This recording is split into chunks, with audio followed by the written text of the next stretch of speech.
உன் செய்கைக்கு தக்க பலனை கர்த்தர் உனக்கு கட்டளையிடுவாராக.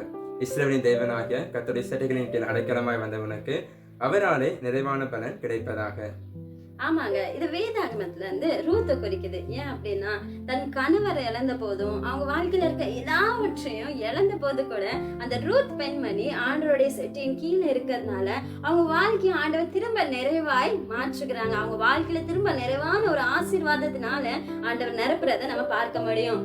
இதே போலதாங்க இன்னைக்கு நம்ம வாழ்க்கையிலையும் எத்தனை பேர் நம்முடைய வாழ்க்கை நினைச்சு பார்ப்போம், நம்ம இவ்வளோ ஆசீர்வாதத்தை இழந்துட்டோமா, நம்ம கூட இருந்தவங்களை இழந்துட்டோமா, நம்ம கூடயே எப்பொழுது இருக்கிற உறவுகளை இழந்துட்டோம்னு கவலைப்படுறீங்களா? கர்த்தருடைய சட்டைகளின் கீழே நம்ம போகும்போது கர்த்தர் நிறைவான ஆசீர்வாதத்தினாலே நம்மளை வழி நடத்துகிறவராக இருக்கிறார். இழந்ததை காட்டிலும் ஆண்டவர் நிறைவானதை தருகிறவராகவும் இருக்கிறார். ஆகவே இந்த உலகத்துல ஆண்டவருடைய சட்டைகளின் கீழே மாத்திரம் தான் நம்ம அடைக்கலம் போகிறவர்களாக இருக்க வேண்டும். ரூத் வாழ்க்கையில ஆண்டவர் எல்லாவற்றையும் ரீஸ்டோர் பண்ணது போல இன்னைக்கு நம்ம வாழ்க்கையிலையும் ஆண்டவர் எல்லாவற்றையும் ரீஸ்டோர் பண்ண போறாங்க.